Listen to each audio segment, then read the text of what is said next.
Do you remember being here or here or here?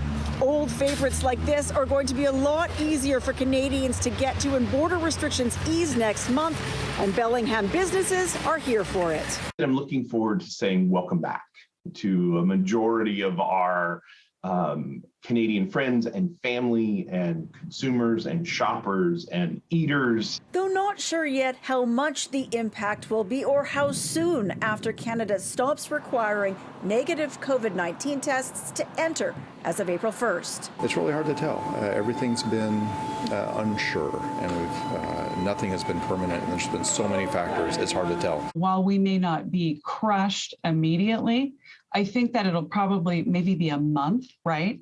And then some of those old habits are going to come back. Her family's Bellingham location of their 3 Washington State Lombardi restaurants opened just before Christmas 2019. So we had just barely been established when the pandemic hit.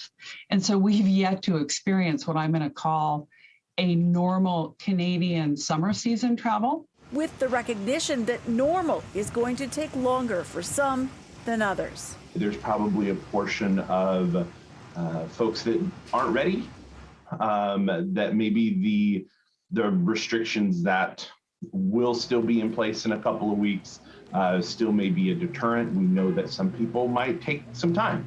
Some may be still reluctant to use Canada's ArriveCan app that will still be needed to cross the border. But he says they've been through these kinds of changes before. We saw this in the community post 9/11.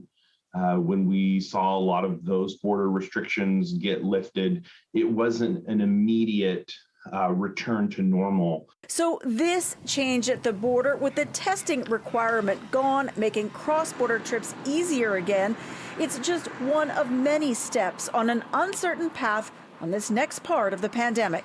One thing I do know, it's just really great seeing people come from out of town and being able to see our neighbors to the north back in the store again. I think that this summer, of course, is going to be the start of getting back to some sense of normalcy. And normalcy will mean some Canadian license plates, well, a lot of them, back in this Bellingham Costco parking lot. In Bellingham, Liza Yuzda, City News.